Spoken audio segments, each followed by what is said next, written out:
Hey everybody, welcome to Good Morning Cannabis. I have my good friend Greg Hill, who is an expert in brands and cannabis. He's going to kind of tell his story, but I'm going to get right into it. So, Greg, tell us a little bit about your background, and then let's get right into the topic of branding cannabis, because I know this is an area that you've been involved in for a while.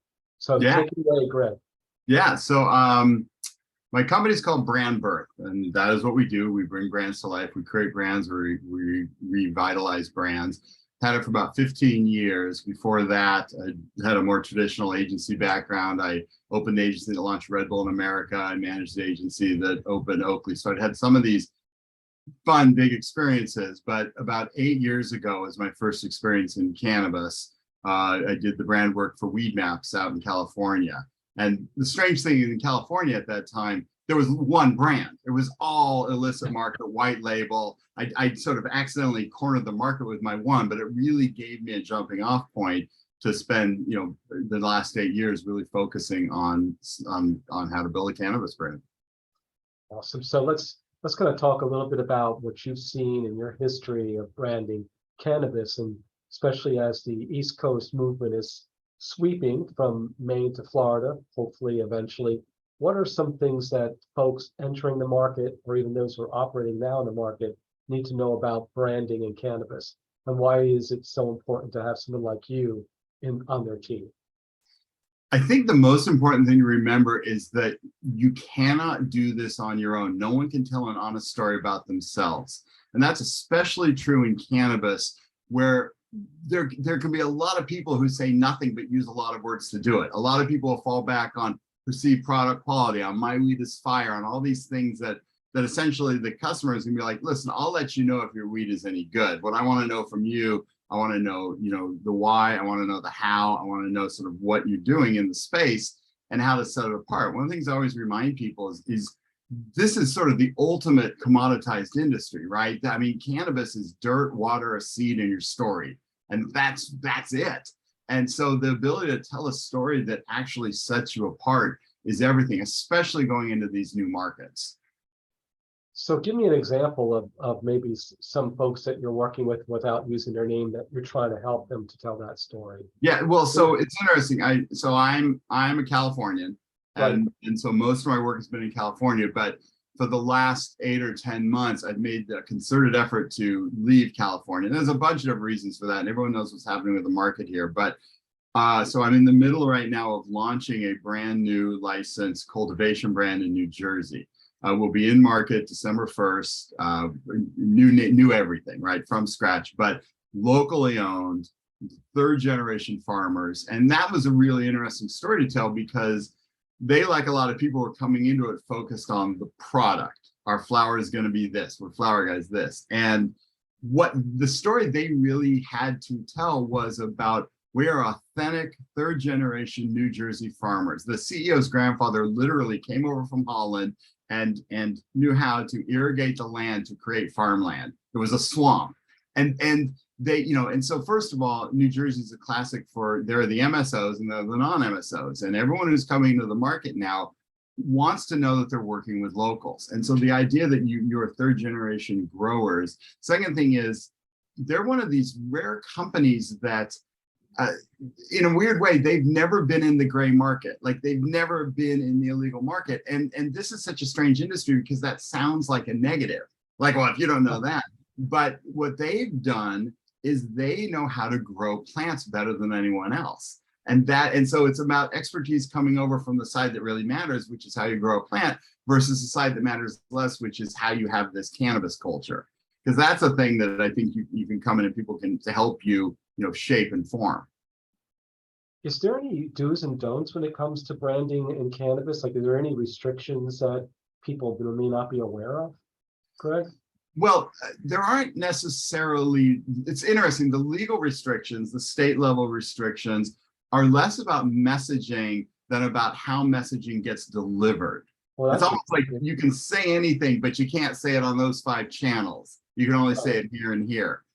So if you think of the restrictions as more, or guidelines, really best practices, more being about what you are going to say, I think that the first most critical thing to remember is that your personal story isn't going to resonate with people in the way that you think it will. That you've got to be able to move beyond that. The idea of saying, well, I am Greg and I got into this space because a number of people have said I got into it because I had a medical situation. I learned, I grew, I appreciated the plant. That's great authenticity, but it does nothing to set you apart.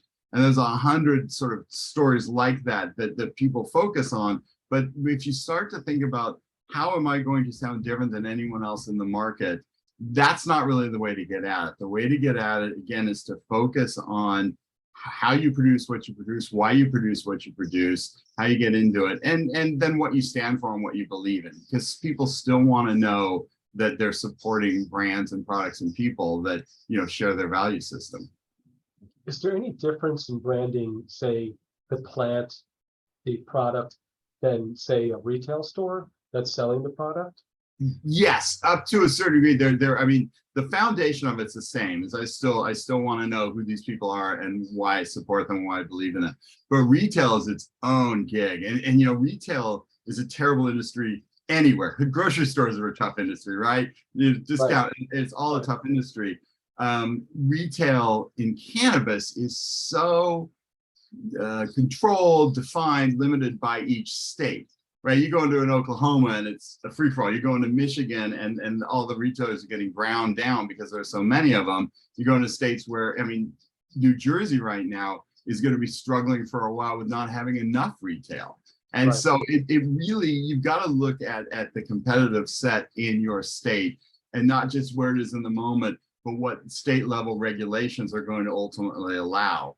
And then you are local. That's the other thing about retail isn't New Jersey, right? Retail is Jersey City or Newark, Fairfield, right? It's a market. And people don't drive past the closest one unless you've given them a reason to. So the ability to think about retail, not just in terms of an environment of a store design, but of a culture of what happens when you come in, right? You look at retail in other industries and the ones come to mind, the Nordstrom comes to mind, the brands that you understand why you make a choice to go. Same exact thing applies in cannabis. What is the environment? What is the culture? And I think what people realize very quickly also is how well have people been trained? What is the quality of the team in store? And that's the responsibility of store owners. It also becomes the responsibility of the brands coming in to train. So, you know, for example, the brand I'm talking about that we're launching in New Jersey, when we are doing our bud tender training, we're not training them on why this brand is so good. We are training them on flower, because in all these states that are opening up new, the vast majority of people who are working retail don't have a lot of experience. A number of people who have never seen this much weed in one place before, right? Who've never sort of seen a delivery look like that, and it blows their minds. And so the ability to take a step back and go, listen, I'm not going to tell you why to sell this brand or not, but let's talk about, make sure you understand how flower gets grown, what the process is, all the pieces, because those are the questions you're going to get asked. And if you're informed on those things, you're going to create this trust, and that's why people are coming back into your store.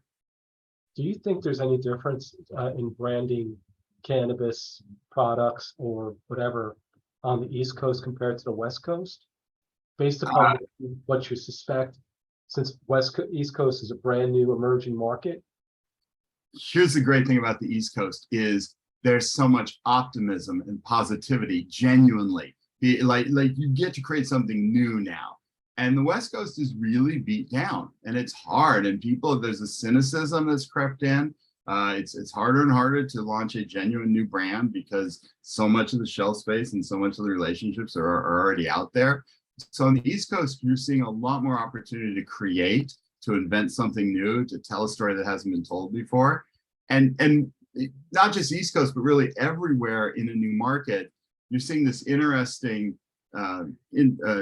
mashup of new energy, excitement, ideas, but also best practices. I mean, everyone looks everywhere else and like, that worked, that worked, that worked. Now, how do I apply that here? And how do I make it something that's genuinely Delaware or Massachusetts or Jersey or Maryland, right? And make it genuine in the market. So, I mean, there's definitely a lot to learn from the West Coast, from California in particular. But more than that, there's this energy and this enthusiasm that's really fun right now. That's why I love it. So, Greg, how did you actually get into cannabis per se? I mean, how did you get into you mentioned how you started out in the industry, but how did that journey even begin? Well, so it was, it's always been an industry that I've cared about. And also as a brand guy, it's the most fun space because it is a pure commodity. And that's what you want. You want something that people are emotional about, they're engaged in, right? They see it as an aspect of their lifestyle, but also it is an absolute blank slate in terms of how you tell a better story. But what happened was I had a good friend and he connected me with the two owners of Weed Maps. And it was the first work I'd done on the space. And that's such an interesting company, an interesting brand. And those guys were so smart and they had this vision, 8 years ago, 9 years ago, of where they were going to go, what they were going to be. But they also recognized that their culture was going to have to sort of change and grow to become $1 billion brand, right? To achieve these monumental goals that they have. And so that was a lot of it. And then it just it went from one that I worked with some really interesting California companies, with Moxie Extracts, with King's Garden, with Bear Humboldt, with Origin House that sold to Cresco. And I've managed to create the structure that I love, where I tend to work with one pretty significant brand for an extended period of time to do all the brand work and then almost serve as kind of like a plug-in CMO, but at the same time be able to work with an ongoing series of smaller companies, of startups, and the ones that, then you can balance it, the ones that really need to launch well, right? That you get one shot at that. So it's just, I've been very fortunate and I've loved doing the work, but it's sort of gone from one to the next in that way. So, a question I usually ask everyone who's on the podcast: what's the craziest thing that's ever happened to you? So we talked about it a little bit earlier, and things have been pretty good. Like, I'm trying to think of what I don't have a great craziest thing story. I have stories of stories. I have rooms that I wasn't in, I want to get into, that was just like, that caused companies to change their entire policy about where they hold meetings or what this or what that is. But I've been fortunate, and yeah, so I don't have a great craziest thing story, unfortunately. Okay. How about something that a positive story, something that happened to you that was good? Well, there are definitely some of these experiences that I'm very proud of, and a lot of them, a company like a King's Garden, who's a huge indoor cultivator out here, being able to come into a company at that point in time where they were real. They were, again, the really smart guys about, they nailed down their processes. They knew how to grow well. And then it was time to launch their own brand. And so the ability to come in to create not just the brand, but all the packaging, the in-store conversation, all those other pieces of it. And when it finally lays out, and what was fun about King's Garden was that work, it's been several years since that work, but I was at a Hall of Flowers this year, and I see their experience, I see their huge booth and everything, and it's as though we had done it 2 years ago. They've stuck exactly to it, which made me really proud to see, like, this stuck. This is because a brand should be a very long-term proposition. If you're looking up and thinking, well, we rebranded 2 years ago and we need to rebrand again, something's gone wrong. Right. And so when I see those situations where the thinking and the work that we've created is clearly going to last, that's the thing I'm proudest of. That's awesome.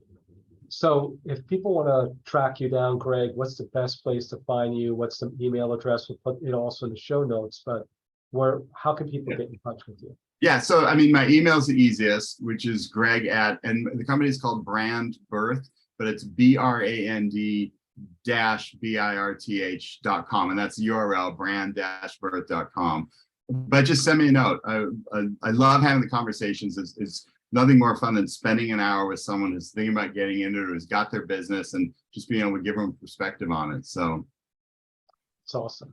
So thank you for being my guest. I'm going to say goodbye, and hey, Greg, have a great day, my friend. Thank you. It's absolutely my pleasure. See you soon. Take care. All right. Bye.